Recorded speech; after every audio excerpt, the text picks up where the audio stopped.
Hi, my name is Mara Connor, and I'm the Program Manager for Graduate and Professional Financial Aid for the University of Toledo's Office of Student Financial Aid. Today, we're going to be talking about undergraduate versus graduate financial aid. Now, this video isn't meant to be all-inclusive. This is just supposed to be a little bit of an introduction on what your expectations should be as you transition from an undergraduate student to a graduate student. On our agenda today, we'll talk about the FAFSA differences, financial aid for undergraduate students, financial aid for graduate students, loan limits, and financial aid eligibility requirements. First, let's talk FAFSA. Undergraduate students, you're required to report your parental information if you're considered to be a dependent student. If you're an independent undergraduate student, though, only your information is required, and your spouse's as well if you're married. As a graduate professional student, only ever your information is going to be required on the FAFSA, and your spouse's as well if you're married. Depending on the school and program, though, it might be helpful to include your parental information anyways, so that you may be considered for need-based scholarships. Every school and program is different, so you'll want to make sure you check with the program you're interested in to see if it's going to make a difference for you. Next, there's some available federal financial aid for undergraduate students. Does vary from graduate financial aid. As an undergraduate student, you would have been potentially eligible for need-based state and federal grants and subsidized loans.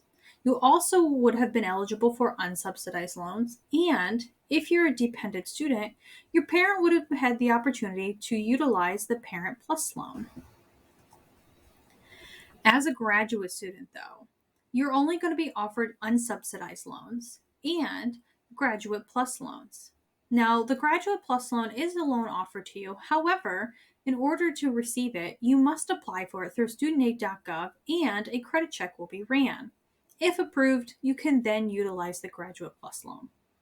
Rest assured, if for some reason you do get denied, you can pursue an endorser or a cosigner in order to get your loan approved. Something important to kind of keep in mind are the lifetime loan limits. These are loan limits that are regards to the subsidized and unsubsidized loans from undergraduate and graduate federal loans. As a dependent undergraduate student, you have a loan limit of $31,000, but an independent undergraduate student is $57,500. Those amounts do increase once you become a graduate student.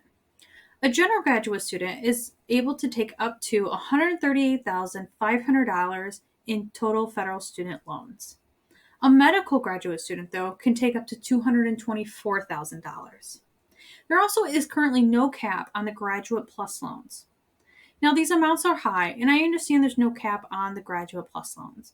I still strongly encourage you to only ever borrow what you need in order to maintain a lower loan debt. These loans will eventually need to be repaid, and I don't want you to put yourself into a position that you have too much loan debt and you're not able to pay it back once you graduate. Something else to keep in mind is in order to remain eligible for federal financial aid, you have to meet a few requirements.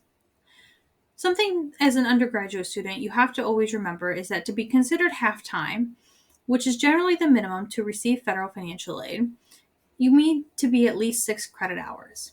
Full-time status, though, is 12 credit hours. And as an undergraduate student, you have to maintain SAP, which requires you to maintain a 2.0 GPA at the minimum, complete at least 67% or more of all of your attempted courses, and complete your program within 150% of the general length of that program. For a graduate student, though, things are a little bit different. Half-time status is considered 5 credit hours, and full-time status is considered to be 9 credit hours. Your SAP requirements require you to maintain at least a 3.0 GPA. You still also have to complete at least 67% or more of your courses, and your maximum time frame is about 250% of the length of the program.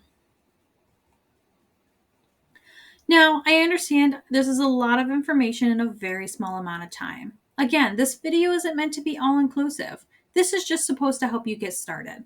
If you have questions in regards to the differences between undergraduate and graduate financial aid, or you have questions in regards to your specific graduate financial aid package, contact Rocket Solution Central at 419-530-8700 or rsc@utoledo.edu. Thank you so much for listening, and I hope you learned quite a bit from this. Have a wonderful day.